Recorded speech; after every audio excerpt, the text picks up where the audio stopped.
on how long we go. I'm going to not go longer than 1 hour 15 minutes. So be ready for that. Remember, this is a talk show, radio.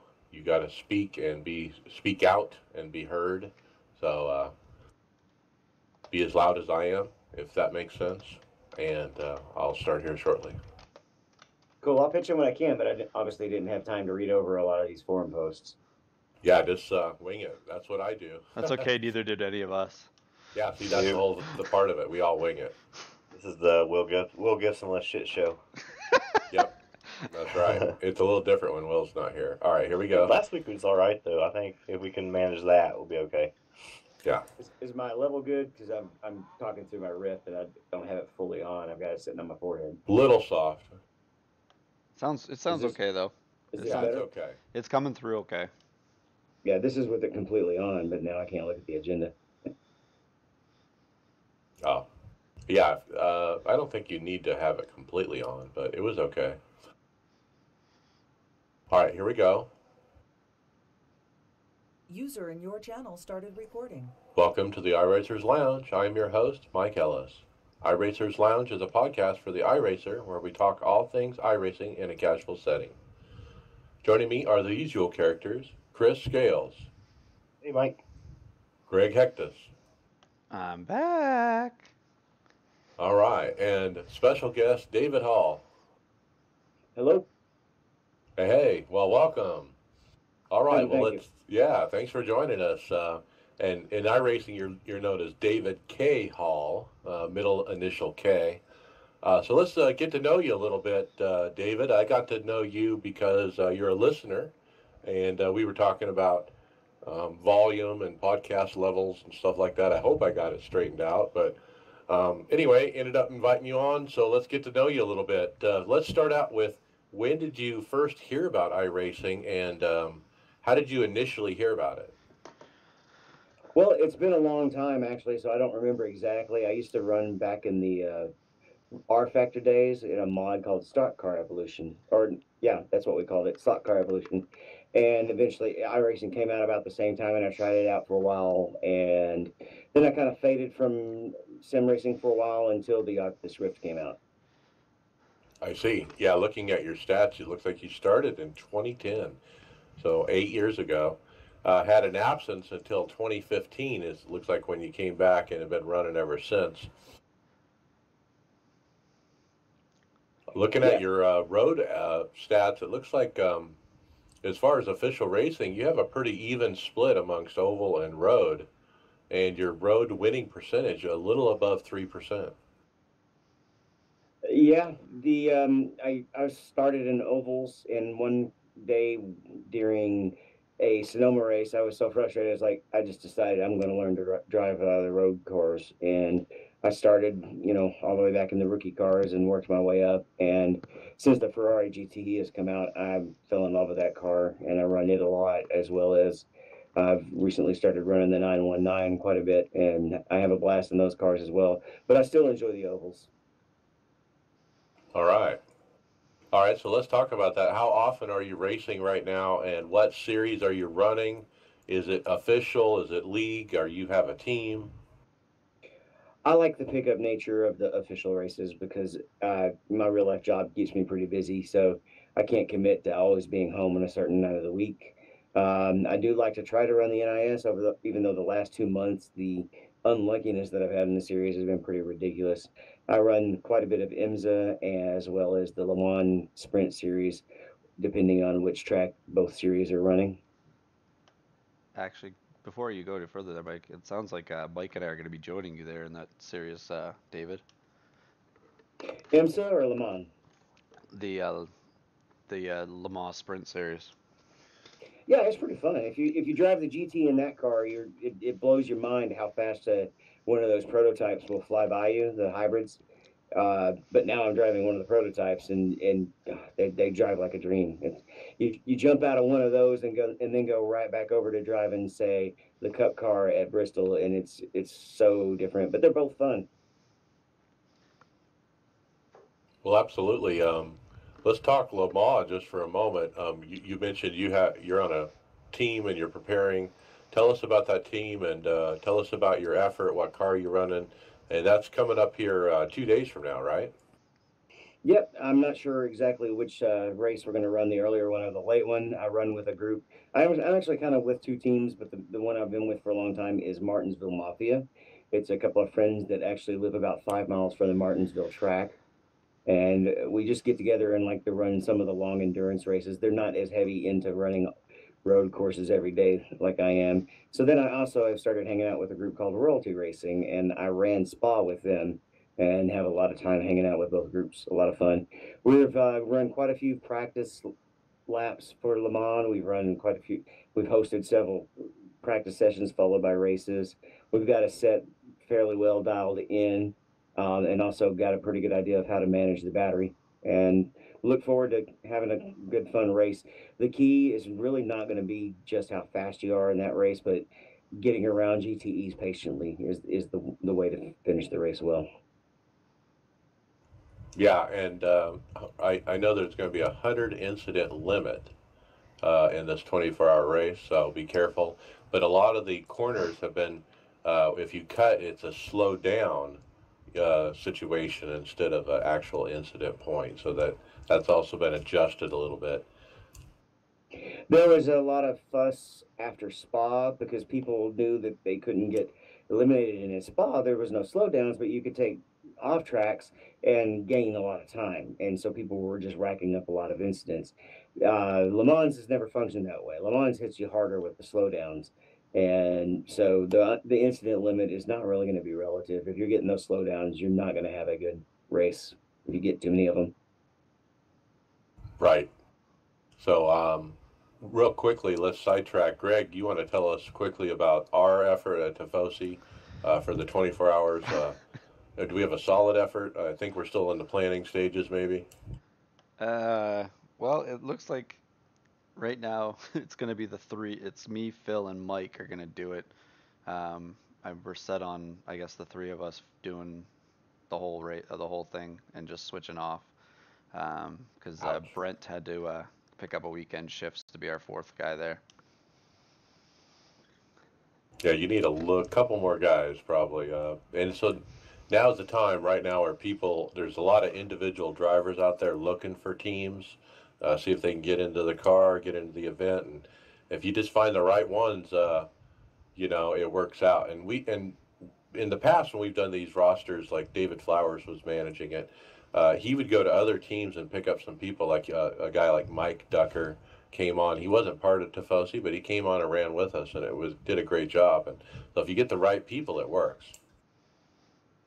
Yeah, we're just still working on it. I think right after the podcast tonight, I think me, Phil, and Mike are gonna come up with a game plan. All right, cool. All right, David Hall, let's keep going here. Talk about your setup, what you race with. I know you mentioned the Oculus, but tell us, about the Oculus and what other hardware do you have? Wheels, pedals, how many monitors, and then third-party software. I have two monitors, and I actually used to run iRacing on a two-monitor setup where I would actually kind of just extend it just enough to where I could see the driver's side of the window. But now I run the Oculus, and I definitely enjoy the ability to just feel like I'm in a car. I just sit in an office chair, but it still gives you a really good sense of the direction of the car. I still have a G27 wheel. I feel like I get along fine with the wheel, but I did upgrade my pedals to Fanatec V3s, and when I jumped to those, I felt like the throttle control that it gave me made a huge difference. Yeah, doesn't it? I also have a G27, and the G27 pedals, you think they're not too bad until you try another set of pedals. And it almost feels like that G27 throttle is either off or on. It's really hard to get some kind of percentage of throttle somewhere in the middle. And when you get to a nice set of proper pedals, it's a world of difference. Yeah, the oval, especially in the oval and the cup car, which I mostly run, a lot of people will complain about the tight and then snap loose off condition. But if you've got a pedal that you can really gradually bring up, you can get really good exits. As far as third-party software, I use the sim racing apps so I can hear the countdown. but as far as I know right now, there's no way to get any of the overlays into the Rift display. And I also use Crew Chief, which is really great, especially in road races, because it calculates your fuel and you can do everything by voice. Yep. Yeah, Craig, you use Crew Chief, right? Yeah, I use Crew Chief, and I use the sim racing apps on an extra screen, but I also have the same pedals that you do, David, there, but I have them inverted, the inverted set. I didn't think to get those when I buy that, but I was already so accustomed to the on the ground set that I don't think it bothers me so much. You got to have a way to hang them. That's the hard part, right? Well, the Fanatic ones are already hung the way that they're all mounted together. Oh, I see. So it's off. It's still sitting on the floor, right? Well, yeah, it has a special mount and legs that hold it in place when it's on the floor. Mine's on my cockpit, right? I see.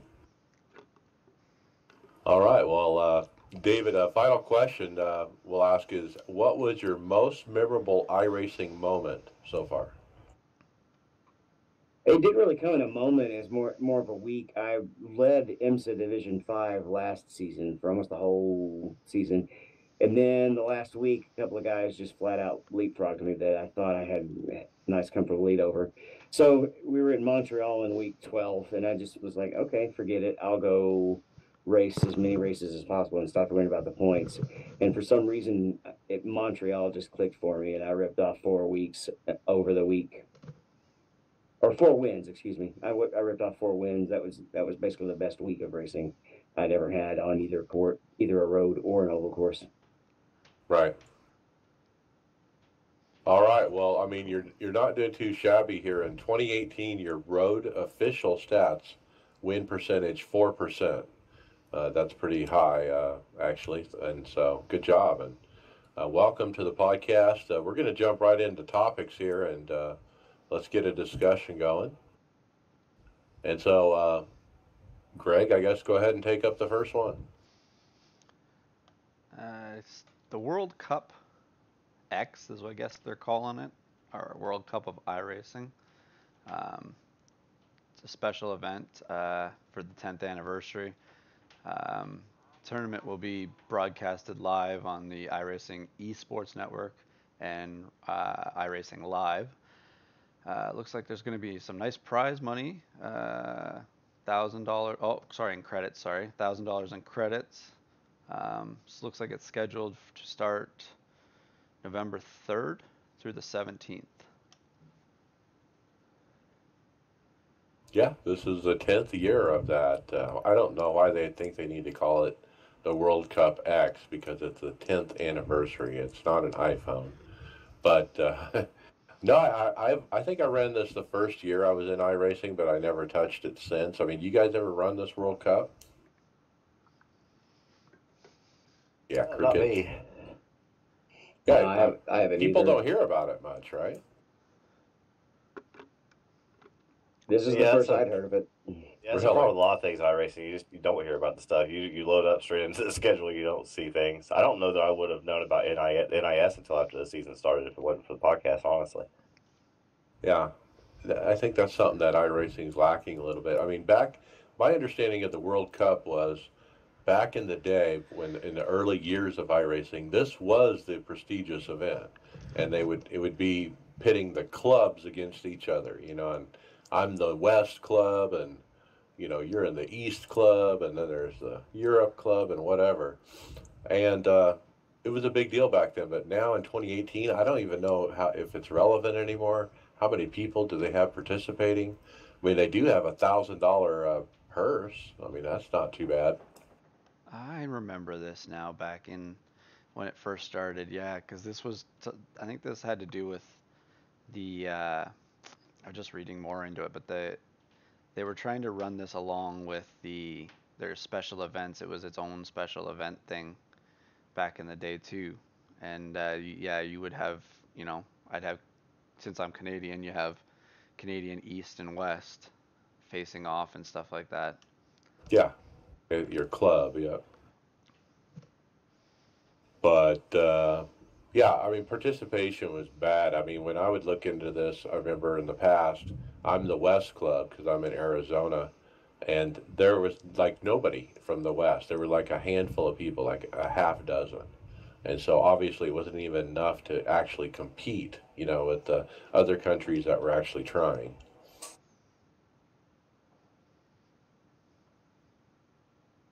So I wish them well, and I wanted to bring it up on the podcast. First topic, hey, World Cup is out there, guys, November 3rd through the 17th. Get it? You might get $1,000, especially if it's a lower turnout and you're good. I mean, it's like taking candy from babies, maybe. I don't know. All right, Chris, what's next? Next, looks like we have a forum post from Kevin Bobbitt about the Sim Racing Expo 2018. It's like Sim Racing is going to be there along with their good friends from Race Spot. So September 14th through 16th is the dates for this. If you happen to be in Germany or want to make an expensive trip, definitely check it out. Yeah, there's a lot going on in sim racing in Europe right now with the Formula One stuff and the McLaren and all that, which we're going to talk about later. But yeah, this is an annual event. iRacing's been there several years in a row, I think, and now they're coming back. So cool. Good to see them do. I wish they had more events like this or just booths that they could pop up at dirt track races or whatever. I think a real important thing is getting your hands on, on sim. It's just watching YouTube videos didn't quite convey the experience to people who are used to racing video games, basically. All right, I'm next. This is the big one, guys. Tony Gardner with a follow-up post from the previous week where he had talked about what content was going to be released in the September build. And so this was a discussion about everything else that's not making the September build that is basically in progress. So I'm going to paraphrase and kind of go through this. Damage, we just did a blog and video about it. It's an all or nothing feature, and we highly doubt we will swap out any existing damage model for the new one in this calendar year. We are making great progress, as you've hopefully saw. We'll still have a lot to do and a lot of testing. We're talking about 80 plus cars and car combinations and hundreds of circuits. That testing, I'm sure, will result in many rounds of tweaking. AI, making really good progress on the AI itself and the related UI. We will start with both a one-off race option and the ability to make a whole season, including loading rosters. We are excited about it, but still have work to do on both the AI and the UI. In fact, we plan on making AI available in the booth at the Sim Expo in Germany for people to try. It is very fun and quite good. Day to night, the graphic engineers are on the home stretch of the project. We just finished up the cloud shadows for the dynamic track today, which was one of the last challenges graphically. Now they're starting on hooking up the current weather from the sim weather generator. This puts us in position for the final stages of involving more teams, for example, web database and others, and then on to testing. I know the engineers are still targeting the December for release, and we still have a fighting chance to reach that goal, but it will be tight. So he's saying that day-night might come in the December build, or in December. I doubt it. I definitely wish we had that available for Le Mans, or at least of changing weather conditions, where it drastically gets colder. I had this idea that we changed the Le Mans date to accommodate this day-night, but it was actually because it was some kind of server issue or server thing. I don't remember. No, it was changed early because of the day-night. They were thinking it was going to be out in September. That's why they did it, but they didn't put it in the September part. All right, okay, so now we're back to December for the day-night. Yeah, it's hard to keep up. Okay, I'm going to hide dynamic rendering. This project is mainly done and will roll out with day to night. New sound engine called X Audio, the letter X Audio. We'll talk about that more in another, but that's going to be cool. Tire model V7. It is not going to make the September build. We're excited about it, but a couple issues, problems were discovered. We did more in-depth testing. Somewhere right now, Hammer's hitting his head against the wall. Oh my gosh. So at least probably December on the tire model. He doesn't even say that. He just says it isn't going to be September. His name 2 more times, I bet he shows up. I know he's not tonight. He's busy. Are you sure? Okay, beta UI. Hammer. A big quality and speed improvement sitting on the trunk that we hope to roll out in September, but it's going to be close. So big beta UI stuff. I don't know. Rain, it says not a 2018 possibility for rain. Still quite a ways to go, but they're working on it. Here's an idea with the rain. Bring out the new tire model, and then when it starts raining, just go back to the old tire model and we'll be okay. Yeah. There you go. Graphics and animations, multiple projects underway. Oval Dirt Surface, you should see a nice improvement coming in the September build for Oval Dirt Surface. And that's pretty much it. So quite a laundry list, guys. What do you think about what we hit there? There's a lot that they've put in that to me it seems like it's trying to get people to hang on till Christmas or December, but it doesn't look like some of those are even going to be met then. It's like, you know, we're going to dangle this carrot in front of you, but it might not even be in fruition at all of any of these things. Yeah, it sucks. Most of them, it seems like they're bad news, but at least it's all news. I like that they're keeping us updated with everything. I'd like to see one of these like every quarter or something, you know, every 3 or 4 months. Just this is the big stuff, and this is where we're at. You know, sorry, They over pretty it. much do that.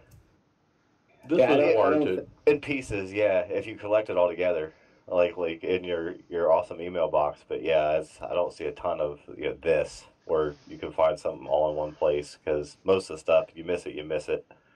Hear about it on the sim, rumors. I don't really feel there's any malintent on when they're trying to time this stuff. I like the fact that they're openly communicating when something doesn't click as fast as they wanted it to. Sure. And it seems like when the stuff does come out, at least just in the time I've been on the sim, nothing's ever came out completely broken. You'll get that with a lot of other pieces of software. Once it hits the main users, you have all kinds of problems. And it seems like they take the time to do the extra testing to make sure they don't completely break the sim when they change something. Yeah, if you remember, their EVE Online put out a patch that actually deleted Windows.ini. Oh yeah, I mean just about any big game. I mean it just has huge. They'll do something from time to time, fairly often, that'll cause huge problems. And so at least even if we're waiting on the stuff, at least hopefully when we get dynamic track, when we get data night, when we get AI, it's all just like everything else they give us, awesome. Yeah, I wasn't trying to blame iRacers for it. It just seems like it's the way that it's written. It's just there to hold people on and drag it out, but I'm not saying they're doing it purposely. Oh, it definitely is. It's definitely to like spray water on the people with the pitchforks. Well, you got to remember back in the early spring, David Kamer, when he wrote a big blog about his tire model, he did say, it would be in the June build, I think, in that. So, and here we are, we're not making the September build, so now it's going to be December. So it's like it's an ongoing discussion. Tony knows that, and that's why he's saying it that way with that tone, I think, because everybody knows this is an ongoing, discussion. Yeah, and the tire build I almost might put separate from this, because that is the one thing that has, I mean, it's really affecting the racing. There's people that aren't racing because of it. I don't know. I mean, obviously, I'm not the programmer, so I don't know what it takes to get that thing going. I'm sure it's huge undertaking, but at the same time, man, gotta get that thing done. Gotta get something. Yeah, we have less teammates running because of that. I think they'd be running fixed more if we had a decent tire. Anyway, there's more elaboration here, as you can imagine. Tyler Hudson posted about the dirt model surface some additional details. He said, chasing moisture will be more important than it's ever been. The tracks will slow down sometimes as much as 2 seconds. The track transitions have been increased. in general, the track will progress faster and at times significantly faster, depending on prep. And so they're making some pretty big swings at it. Also, another detail was Eric Hudek, who's one of the dynamicist engineers on the Cup car. He wrote in regard to the max camber issue. I want to read a little bit of what he wrote. He says, "It's remarkable how close the short track, flat track, and road course setups appear to the real life setups. Actually, it's still It is still advantageous to run as much camber as you can, of course. Yet nobody competitive is monster trucking or getting that left side high at those places. It's just the bank tracks. And if you look at telemetry of the best open setups, it's again amazingly how close the on-track performance metrics compared to the real NASCAR." And so he's saying that even though we have this max camber thing, the setups still match. We're still running what the big boys are running. This would be the time for Hammer to come in. Yeah. But if he says that's true, you can believe it. This is the guy, I think he was working for Richard Childress Racing as an engineer over there. One more elaboration was from Eric. The only thing that will impact your static setups will be if we can make something hurt the high camber performance. It is something we are working on. And so it sounds like they're still working on some kind of Band-Aid for the high camber. Well, they're gonna, if they put the tire model out, you'll just roast the inside and you'll blow bead probably or something like that. You'll just create too much heat in one thing and you'll just destroy the tire. Okay, and then the final breakout on Tony's information was from David Tucker talking about X Audio. X Audio says we're just going to have one hardware sound voice for each speaker and do everything else in the software. And so the current sound model that they're using is limited to 64 voices, so to speak. 64 different sounds can be mixed together to your headset for your sound, but that limit, it goes away because they're going to do everything in software now. It's a totally different way of doing it. And so the sound quality, or the ability to change the sound quality, is going to drastically increase, and there's going to be some big differences. It'd be interesting to see because, this sound's been around forever since the day one. They've been using this type of stuff. It's been this basic sound setting. Yeah, hopefully a bit of improvement. Sound makes a big difference. I actually jumped in the B car for the first time in a really long time the other night, and man, it sounds so much better than the A car. And no, I'm not even saying that the A car doesn't sound realistic. It's hard for me to compare the two with like what I see on TV since I've never sat in one. Man, I want that B car sound in there. Maybe this one will spice it up a bit. I've always thought, I don't know about you guys, I thought the crash sounds were a little weird. All of the GTE sports car guys are in love with the way the Porsche sounds. Yeah, they've definitely done some good things. Hopefully this just improves it more. Yeah, any of the newer cars, you can hear, the work because they're newer, because they're, trying different things. But sorry about that. Yeah, once they get this new sound model out, it's going to be a game changer. I think it's the way I understand it. But all right, Chris, can you pick up the next one? Yes. The meatloaf one. Oh, why do I always think meatloaf when I see that? Oh, oh yeah. So yeah, I skipped over this one because I thought you might be covering it since you were invited us to this event. But really awesome event that I don't want to get their podcast name wrong and say Meatloaf as well. Is it the MOATF? MOATF. My opinion and therefore fact. Always want to leave out the A. But I've listened to these guys for probably 6 months ago or so, since Mike suggested them. And they're putting on an event to raise money for the Children's Miracle Network and inviting a bunch of huge names in iRacing along with some of the the streamers, and our own Mike Ellis fell into that category and is getting invited. Yeah, that's crazy. I got invited to this event. At first, I'm like, what in the world is this? But I started looking into it, and it's obviously a podcast that I've listened to who covers NASCAR racing in general. They had a great podcast just recently about Watkins Glen, and it was a great listening to these guys. They are from Europe and have that accent, of course, that's not quite American, and does make an interesting take when you're listening to NASCAR from their perspective over there. But anyway, what a race. It's going to be November 24th. It is a fundraiser for the Make-A-Wish Foundation. And some of the names on the list include me, I guess because I'm a host of a podcast about iRacing. But Rutgers Kev was on there, Kevin, as well. But all kinds of other names, including some big hitters, you know, like for example, Sebastian Job, Martin Kroenke from Coander Simsport, who's the F1 driver, Isaac Price, Jimmy Broadbent, Neil Heckens, all kinds of names. Yeah, they got some big YouTubers on there that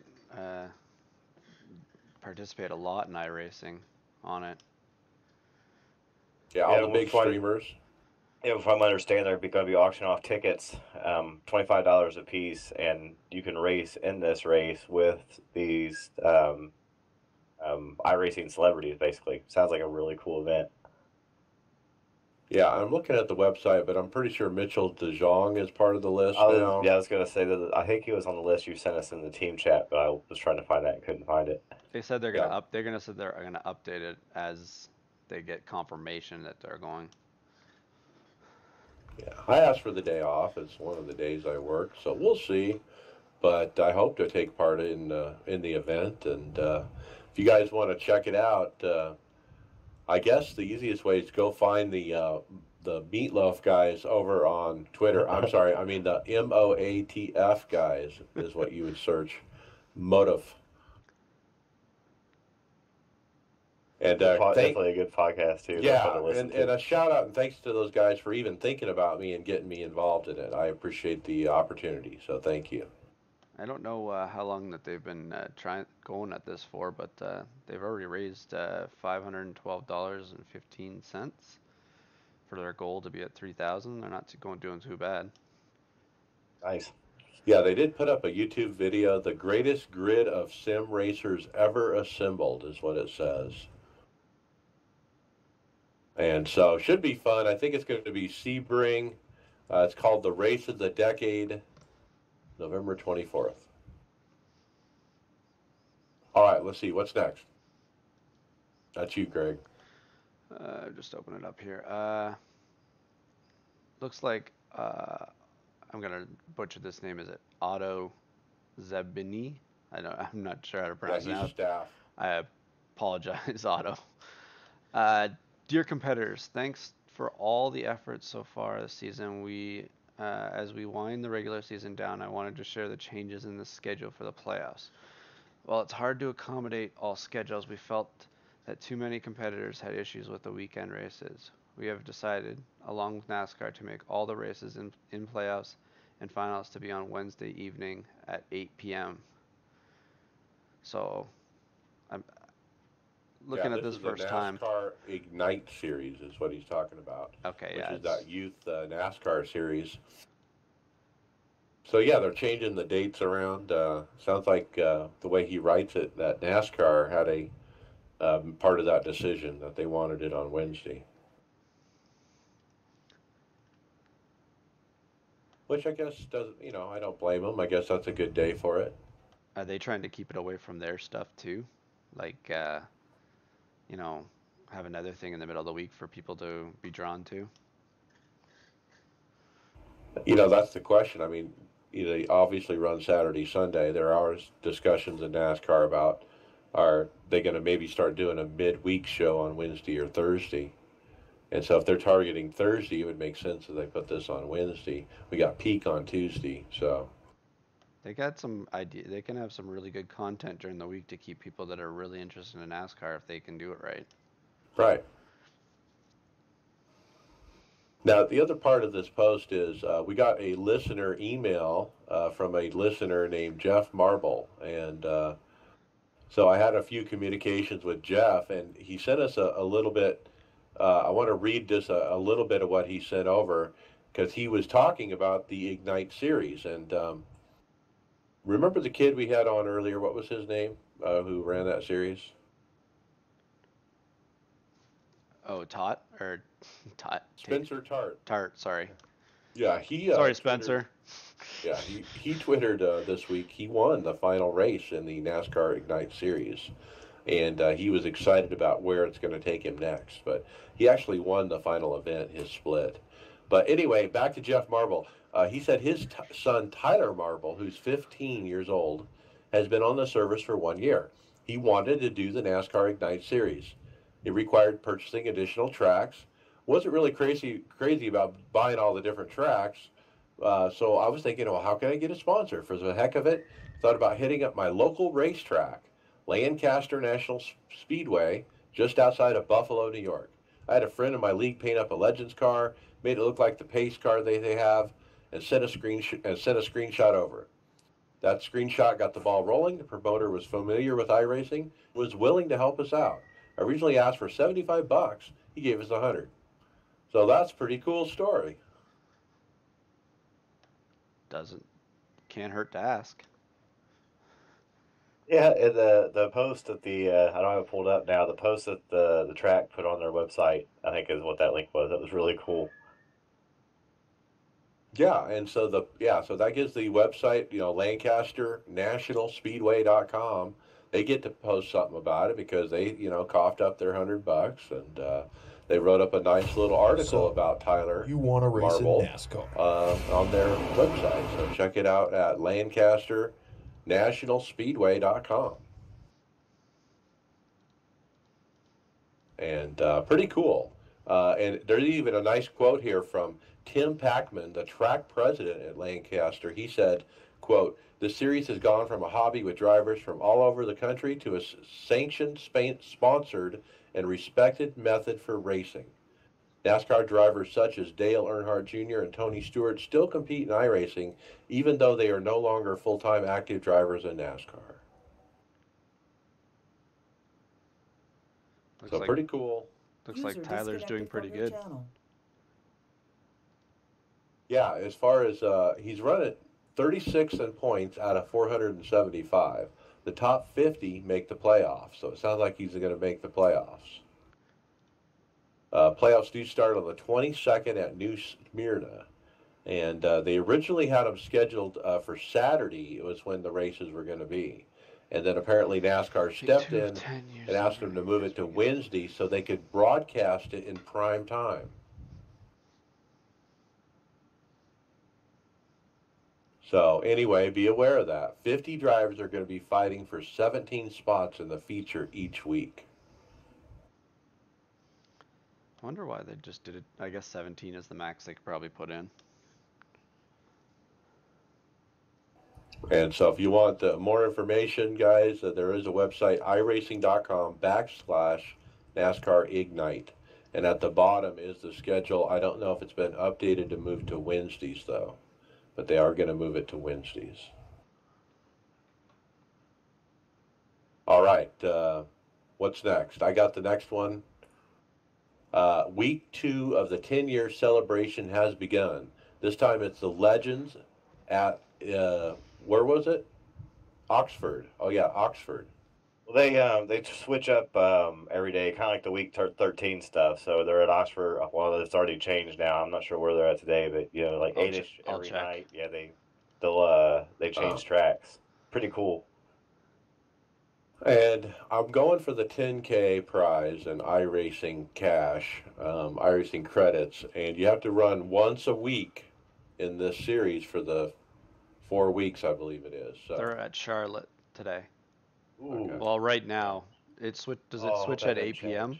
Damn it. It's probably I gonna think switch at so. 8 p.m. Here, let me look at the It might schedule. be a different. Yeah, it might be a different time than the normal stuff, but yeah, hopefully it's in Charlotte all night. Looks like it's Charlotte all today, and then tomorrow they're at USA International Speedway, Concord, and then That's a good one Irwindale. too.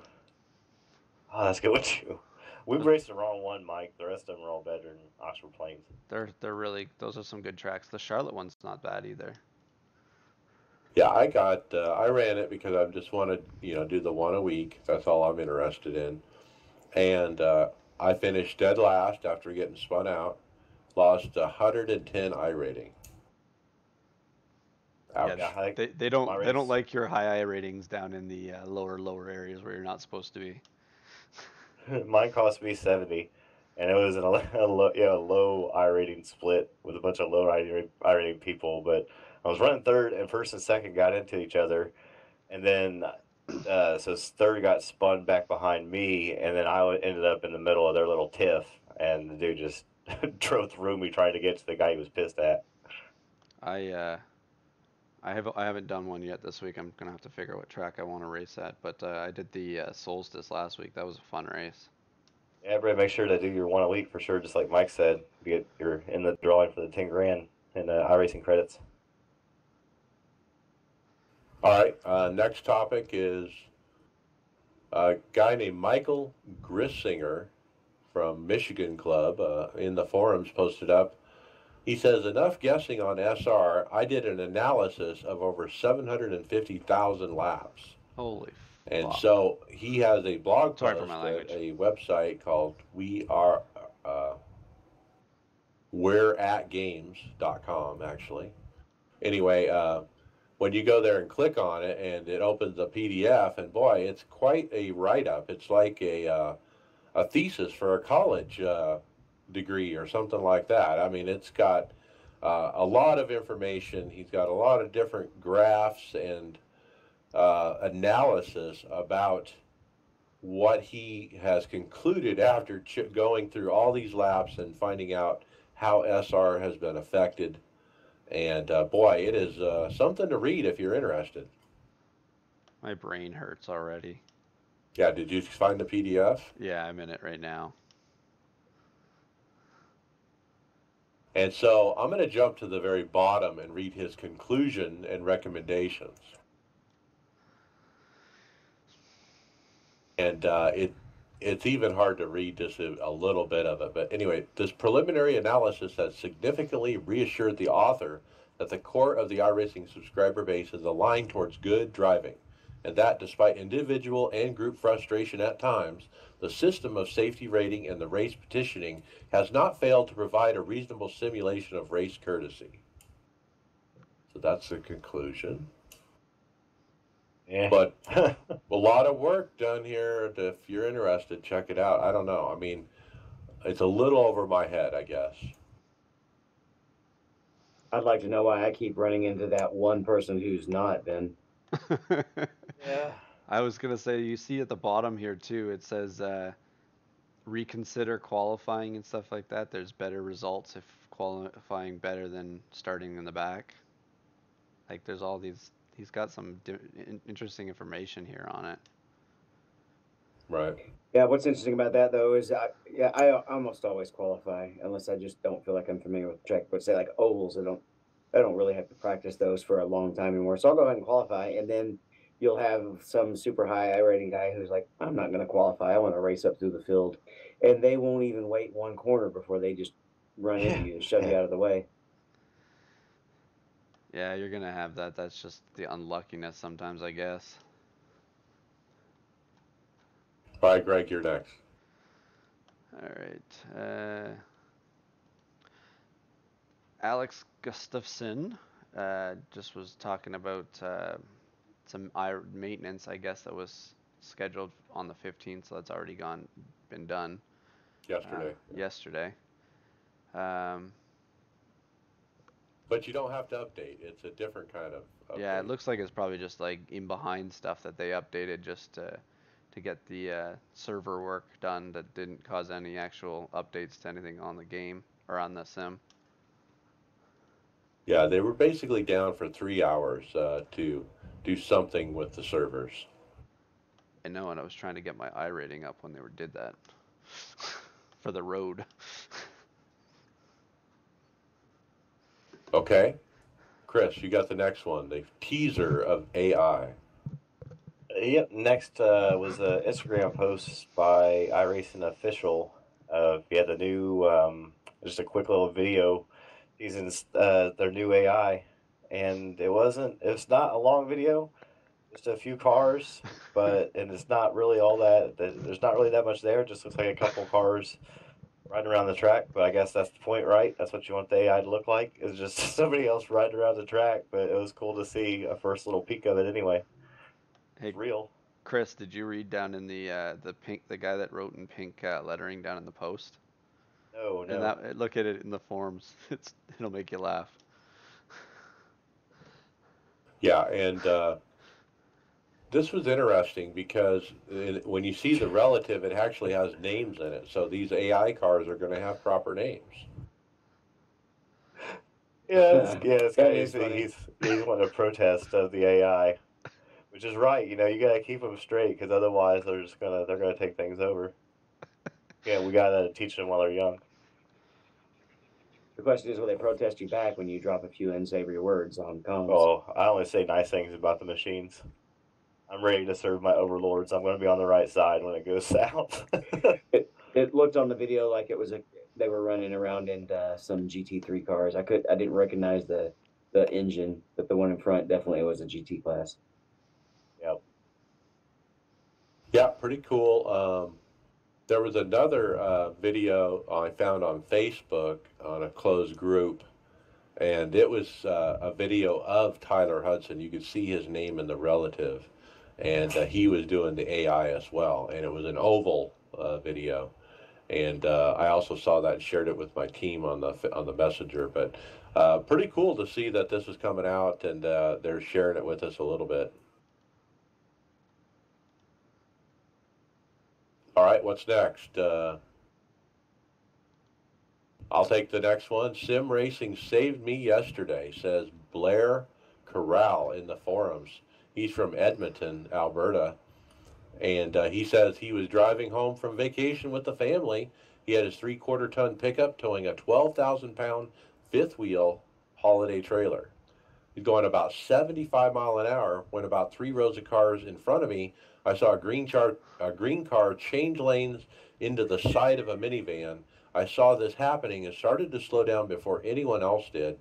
This turned into a super speedway style big one with cars crashing into each other all across the freeway. I managed to get my rig stopped with about where that silver fire department SUV is sitting. I honestly believe that the years of sim racing and learning to pay attention to what is happening down track, not just right in front of me, kept me from being involved in that wreck. I've had similar situations like that, as well as being able to control my car if something forces you to get in a situation where you're pushing the limits of the car just to evade an accident. In both of those cases, it's definitely helped me. I drive the big 18 wheeler, so it's plenty of extra attention is paid from just being alert on the sim to when I'm behind the wheel of my truck. Yeah, there's some crossover for sure, right? Yeah, particularly with what he says about because he was looking farther down the road. I actually practiced that because of iRacing. I'm practicing it in real life with a bunch of boring long drives that I have, but I'll practice just looking farther down the road and not ahead of me and just using the peripheral vision for that. And something I'm doing in real life to get better on the sim. Obviously, that's exactly what he was doing when he saw this wreck happening, probably a lot quicker than some other people did. Also, not just not just looking down the road, but anticipating what other drivers are thinking. Yeah, I've seen this happen before. I've seen this show. We All got right, it. what's We have next? a better tire model though, in real life. Yeah. All right, yeah. I don't know if you saw this one, Greg, but you're next. Is this this is Hammer's post about the incident, or it's about incident limits hurting the sim, and I guess Hammer's got thing in here. I haven't read through it completely here, but I'm guessing they're talking about because of the DQing, especially with Bristol this week, it's getting pretty. People are getting up there pretty quickly with 22x. I know. Oh yeah. I know today I was at 18, and for the last 150 laps, I was scared to do anything. But 12 of my X's were from people that were having connection issues, and they're close to you, and sometimes when you're just racing side by side and they blink, you get a Phantom 4X, and I got that 3 times today, and just got no choice when it happens. So I Yeah, guess. this post isn't really Hammer's post. This is a guy named Brian Blackford. Hammer jumped in the middle of it trying to talk about his, what his thoughts are on the SR, because that's really what it's about is SR, well, not really SR, but the incident limit, and especially at Bristol. And so Brian Blackford, who's been around for over 10 years in iRacing, well known, respected in the community, he put together a video. I actually watched through this a little bit earlier today, and he put together a video showing him in the Road to Pro at Bristol and how he racked up incidents that he had really nothing to do with. He got hit on the first lap from the guy and behind him. He got bumped. There was another incident. He touched somebody and then that person wrecked, and then so he got a 4X. And then there was another one he was actually involved in, but it wasn't his doing. And he goes through on, and he calculates all up to the 22, and he gets to the last lap, he gets DQ'd out because of this thing. And he's saying, I didn't really cause any of these incidents, but I still got DQ'd out. And I can't blame. I actually kind of agree with him. The same thing happened to me in my first race at Bristol this week. Well, and you guys have seen on the messenger all week that Mike Morley and I have been trying to raise our SR on the road just so that we can make sure we qualified properly for the Le Mans this weekend, and trying to get the SR up there and keep a clean race and not get run over was difficult enough as it was, because even to get my last little bit of SR this morning, I started in the pits and was doing a Skip Barber race on the road, and I was 10 seconds behind the pack, and I still was close to getting into incidents with people all over the place, just not paying attention. Did you try running any over at the VIR in the IMSA? No, because I raced in the middle. I work nights, so I get home in the morning. So the only thing that really had participation level in the morning was like Skip Barber or, at like 4 a.m. So I was just trying to find something that would go official. Yeah, I had I've only had time to run one Bristol race this week, and I already told Mike about it. The same thing happened to me. I was within the first 30 laps of the 100-lap race. I had been hit hit 4 times, and had nothing to do with any of them. Right. And was immediately I got hit twice on the same caution actually, and picked up 8X. Yeah, it's possible. It's happened to me. I've gotten 8X before. Yeah, and I think this is a yearly topic whenever Bristol comes around, actually. The incident limit works at some tracks. This doesn't at Bristol. I just think it needs to be a higher limit, maybe. We'll have the same discussion in a couple weeks at Martinsville and probably Richmond. Right.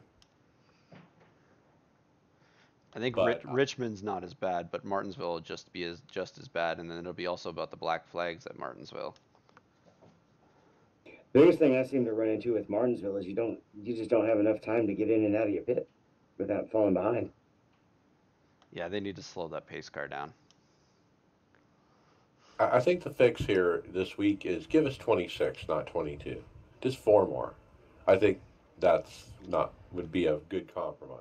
I think the 22 will be okay when they're actually realistic touches. Like, if this damage model does what it's supposed to do, then you can bump into squarely hit someone in the back bumper and not cause a 4X, hopefully. Right.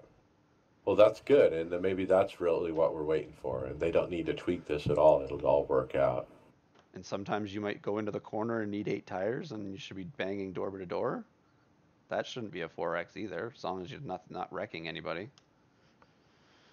And on the other hand, even though I did get DQ'd in that one, I don't know if I want to see. There's been some people who've advocated just wiping out the incident limit and just make it a pure SR. I don't want somebody to be able to just go crazy for a whole race. No, that you're going back to like consoles then, and what they do there. You could just people can turn around on the backwards on the track and wait for you type thing. All right, Chris, you're next. Next, we have a Facebook post. So I guess, let me just read the post here. The groundbreaking world's fastest gamer esports competition launched by Millennial Esports Corporation that turned an esports gamer into a McLaren Formula One simulated driver is set to be showcased on ESPN in the U.S.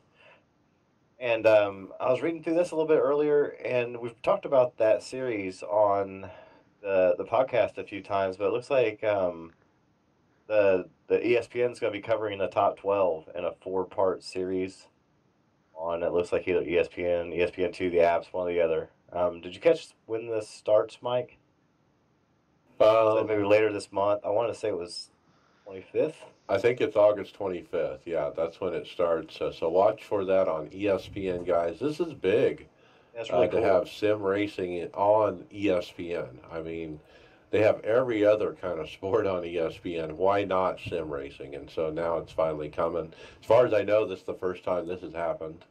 Yeah, they have a short clip of what they're expecting, and it looks kind of like the other esports series. A lot of neon and lights, and it's well done. Looks really cool. Yeah, I'm interested to see it. So, all right, Greg, what's next? Oops, sorry, I went up too far here. Right. Looks like the last thing we got here. It's from Ty Majeski.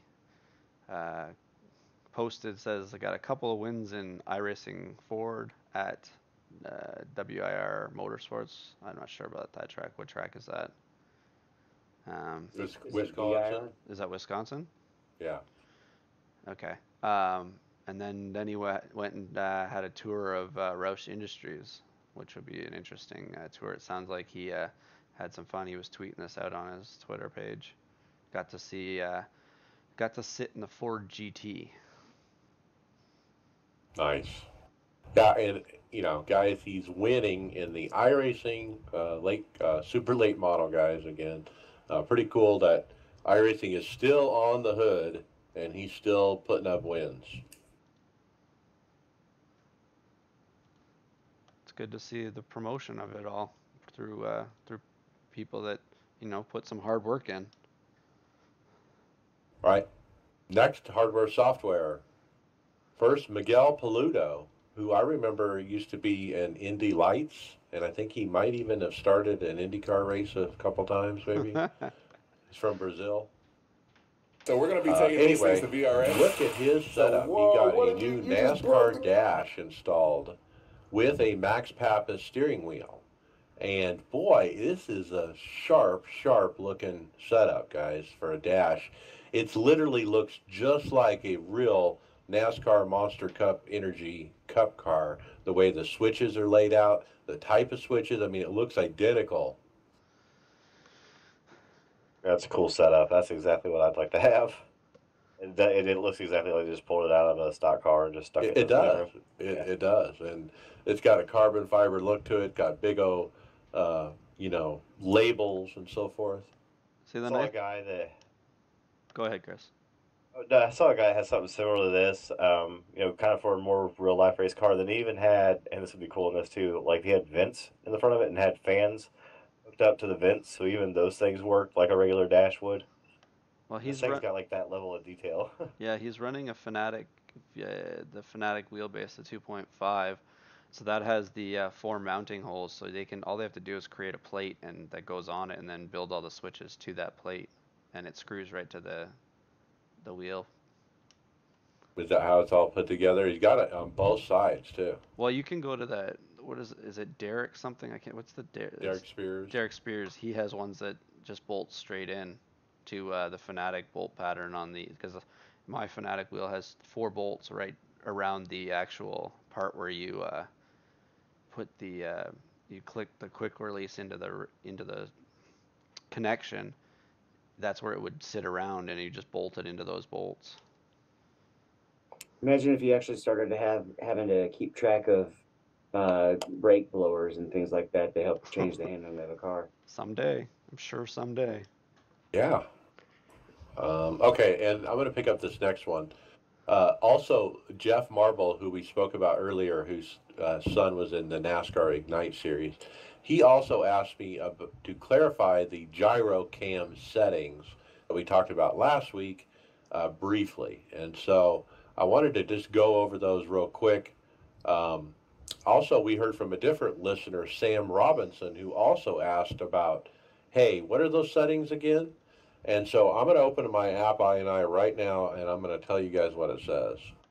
The other thing with this, before you go there, Mike, this week if you're going to try it this week, practice it, especially for Bristol. Your head moves a lot at Bristol on this, so you're going to be a little bit thrown off if you've never done this before.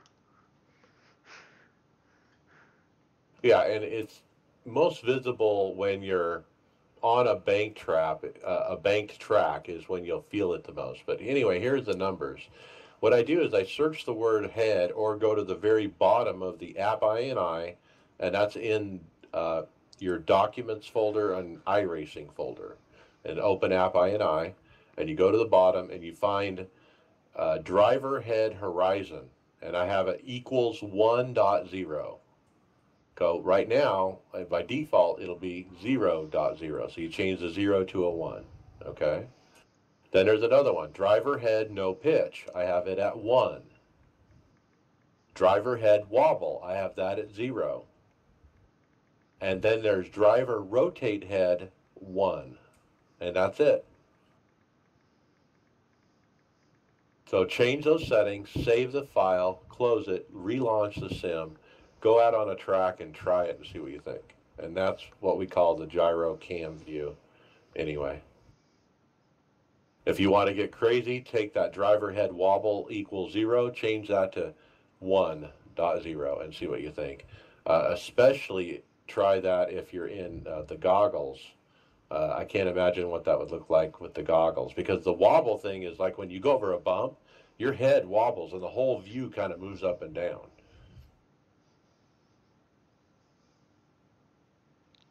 Okay, what's next? Greg. Are we doing the Tony Grove fan club one? Yep, Tony Grove's fan club. I must have missed this one when we saw it. So we're going to be taking these things to VRS. So I guess they're, what are they, sim rig? Like they're a rig? Here, I'm trying to look at it. So we're going to be taking these things to VRS. So whoa, what did you, oh, you just okay. broke Video. I see what they are now. They're just made to look like chassis. They look like a race car kind of chassis. They have wheels on them and everything, but they're actually a simulator with a motion aspect to it. They look pretty cool. Oh, yeah. They've got the angle on those triples very, very steep. Yeah, the FOV is huge, huge old monitors. If you fast forward to the video to about, I don't know, 6 minutes, 50 seconds, you'll see the action of them in the, driving the rig moving around with the motion. You'll see his hardware, the wheel, he's got the shifter, the handbrake, the pedals, the seat, all are moving with him. The monitors are stationary.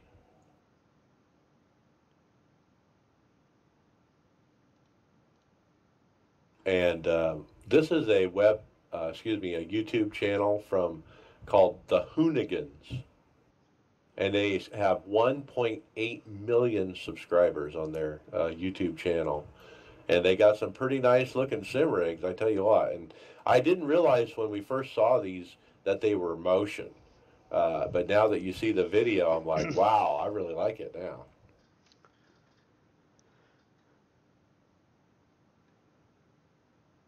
So what do you guys think? Did you get a chance to look at this at all? And they're D-box motion is what it is. I thought they were cool. I think it'd be cooler if instead of them being off the ground like they are, they actually put working suspension with a lot of play in it, so the tires stayed on the ground, and then the rest of the rig moved around. Like, it's kind of weird seeing something with the wheels hovering off the ground like that. It looks cool, but it's odd to me. I like how the computer is behind the seat, like where the engine would be. because it's your engine. Yeah, yeah, that's really cool. And of course, they managed. They all, of course, with the like computers with tons of lights on them.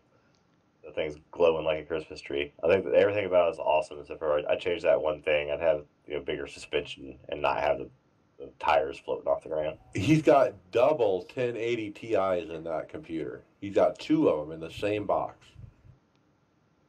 I mean, why do you even need 2 of them? I don't even get it.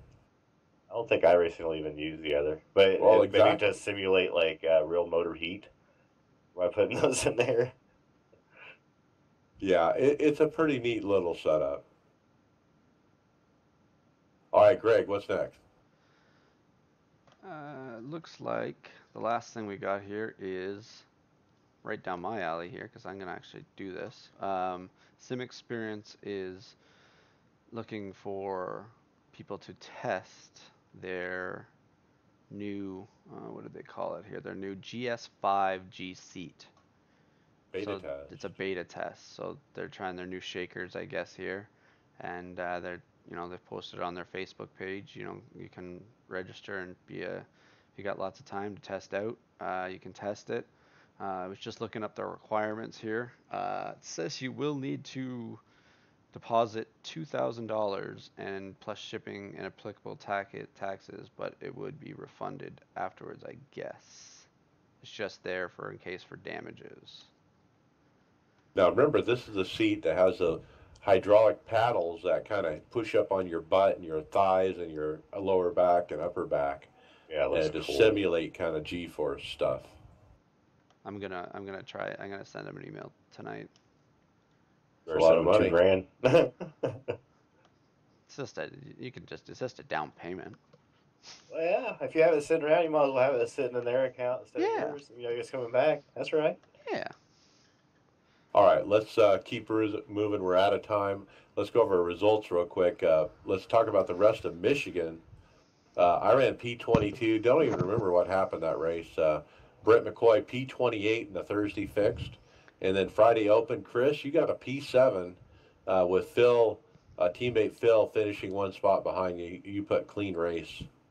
Yeah, I don't remember a ton of that one either, other than it was like most of Michigan, pretty clean racing, a lot of green flag runs.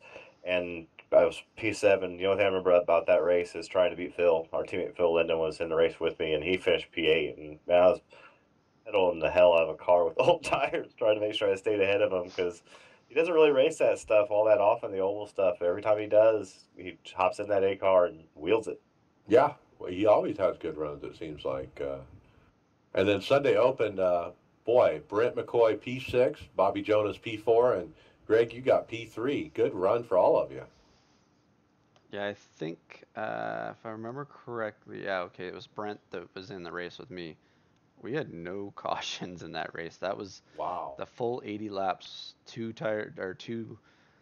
pit stops, and it was a good race. I ran in the top 5 the whole race and just missed it a bit on the setup. I was good at the beginning of the race, and I just went the wrong way on the setup changes in the pits and could only hang on to the third.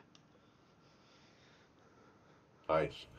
Sunday fixed. I got P15. It was probably a 20th place car. Kept getting loose off too. I eventually spun on my own and caused a caution. I can't believe I did that. There was a late caution when I was 22nd. Somehow made it up to 15th. Man, I'll take that and run. Chris, you had a bad night. Blown motor. Yeah, this is my only fixed race actually. I ran a ton of opens last week and had a ton of clean racing. It was really good all week, and people just lost their minds in this one. We just had nothing but cautions on the race, and I eventually didn't make it through one and got a blow motor and parked it. He way back there at 30 probably. Yeah, Brent McCoy P15. All right, let's jump to Bristol. Wednesday, yesterday, I ran the first Bristol race. I got DQ'd out at halfway, all caught up in other people's crap. None of that was my doing. And halfway through, I ran out of incidents. Chris, you ran the night race with me. I got a P6 in the open. I actually got wrecked about almost 5 minutes optional. Got it all repaired because there were so many cautions. there were only like 10 cars actually running at the end of the race. And so that's why I got a P6 and you got a P7. Yeah, it started good. I got the pole for that race. I was in the 8 car, which I'm a junior fan, so it's always fun to be in the 8 car, and then it was just downhill from there. I spun off once on my own, got caught up in a couple wrecks, hit a guy that was just like sideways a lap and a half after the caution came out. Just everything went bad. I had John Hammer crew chiefing for me that race and helped me out a ton, as he always does, getting around the track. But my car was beat all to hell at that point, so wasn't much coming back from it. Yeah, he just came, quit wrecking my car, quit wrecking my car. Trying, yeah. I'm trying. There was a serious discussion after that went on for a while there. Yeah. The gifts were flying around on Messenger for that night. Yeah. Yeah, and then Bobby, he had a good run going, but got wrecked by some guy. And I think there was talk they were going to maybe try to write up a protest on the guy who was wrecking Bobby. So he had a P12 because of that. But all right, let's talk about the last race earlier today. I got a P8. I had a 1 minute 30 damage after getting wrecked in somebody else's crap. I actually got all that fixed eventually. Was 3 laps down. Got wrecked again, another 1 minute 30, and then I just keep getting wave bys and stuff, and got back to the lead lap P8, and that was top split. Greg, P2.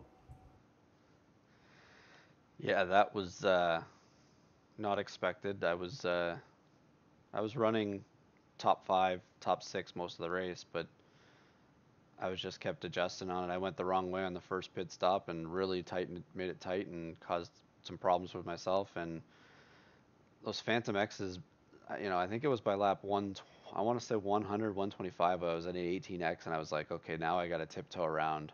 Because even if I get a 4X here or 2X's here off a wall scrape or something, I'm done. And then there was all for nothing. And so I just tiptoed around and cautions kept coming out and guys kept falling off. And I ended up restarting second with, I think it was 15 to go, and just held on to it, and then a caution came out with 5 to go, and that was it. I got P2, and I'll take it for right now. It was not expected, and we'll go on. I didn't do any practicing. I didn't deserve the second. It just happened. Yeah, good run though. Still, I mean, that's some great points. Well, it's been a good couple. My last 3 NIS races is second, third, second, so I just got to try and break through that. All right, let's jump into final thoughts. Chris Scales, what do you got? Final thoughts. Joined the Old Bastards Racing League last week. Had my first race with them. Ran their cup car and had a blast. Particularly with Steve Thompson. We had him on the podcast a couple weeks ago. Super helpful getting me started with those guys. Been a lot of fun so far. Running the B car with them Saturday, and that's probably gonna be the car I run the most of that doesn't interfere with the NIS Open stuff. But great first week with them, and looking forward to this weekend and having fun at Bristol so far, even regardless of the wrecks. All right, Greg Hectus, final thought. A couple things here. First thing is, Mike and I were talking talked last night. I will be, whenever I'm on the podcast, I'm going to be streaming from my page. So if you ever want to at least see what I'm doing while we're doing the podcast, you can go to twitch.tv/Froozenkaktus. Frozen's with 2 O's and Cactus is with K's. And I'm just excited for another week. Mike Morley and I are going to be, and Phil at least, are going to be participating in the Le Mans this weekend. We're going to hopefully try and find a 4th here. There's another thing. I was hoping if we can get out to the listeners here too. I should have added it in, but does anyone know if there's anyone out there that can just let us know? We're having problems getting a team paint job to work in trading paints, and we can't seem to. Why I've posted on the forums and nobody's answered the question for it. So we can't seem to get a paint job that we've painted and uploaded into TeamSpeak or into Trading Paints to work. So if you guys could, if you got any helpful hints for us, get back to me as soon as we can here, so we can have a paint job for Mike and I do our do a VRS endurance series, and then also we want one for Le Mans. So I hope we have a good weekend here, and look forward to the racing. Just make sure everybody loads the same paint to the same spot in the team thing on the Trading Paints page. I think it's the first guy who goes into the server has to actually have the paint. Yeah, Mike and I have tried everything. We can't get it to. It won't even show up in practices. Nothing. Have you tried just setting it as your personal paint? Yeah, it works in single practices. It works in that endurance sprint series, but it doesn't work in the team part of it. All right, well, we got a bunch of listeners out there. You guys heard him. Let's get some answers. Hit us up on Twitter with that.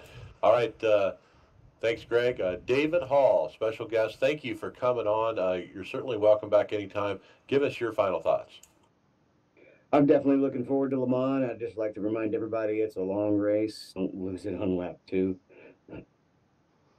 That's right. Good advice. It is a 24-hour race.